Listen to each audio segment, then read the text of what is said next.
Safari Ramadan digelar oleh PJ Bupati Oku dengan mengelilingi sejumlah desa dan menyampaikan beberapa pesan kepada masyarakat Oku.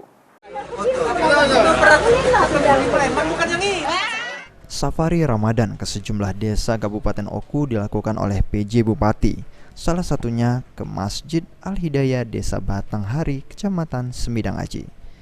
Dalam safari Ramadan ini, Teddy mengajak masyarakat untuk terus melakukan kebaikan, terutama membantu sesama serta memperbanyak ibadah. Tidak hanya itu, Teddy mengingatkan masyarakat untuk lebih toleransi, terutama bagi masyarakat yang sedang menjalankan ibadah puasa. Selain itu, PJ Bupati Oku mengingatkan masyarakat soal kebakaran hutan dan lahan serta gangguan Kamtibmas kepada masyarakat.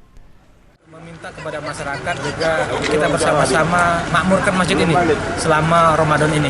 Karena bulan ini adalah bulan suci, bulan penuh pengampunan, bulan penuh maghfirah dan bulan penuh rahmat. Sayang kalau ini tidak kesempatan ini disia-siakan oleh masyarakat. Dengan cara apa? Dengan cara memperbanyak ibadah.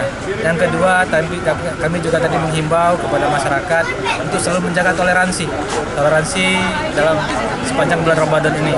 Bagi yang tidak berpuasa, tolong hormati rekan-rekan, saudara-saudara yang berpuasa. Dan ada himbauan-himbauan yang sifatnya umum tadi kepada masyarakat, termasuk untuk sama-sama kita menjaga terjadinya karhutlah di daerah kita masing-masing dan turut menjaga keamanan dan ketertiban di wilayah kita masing-masing.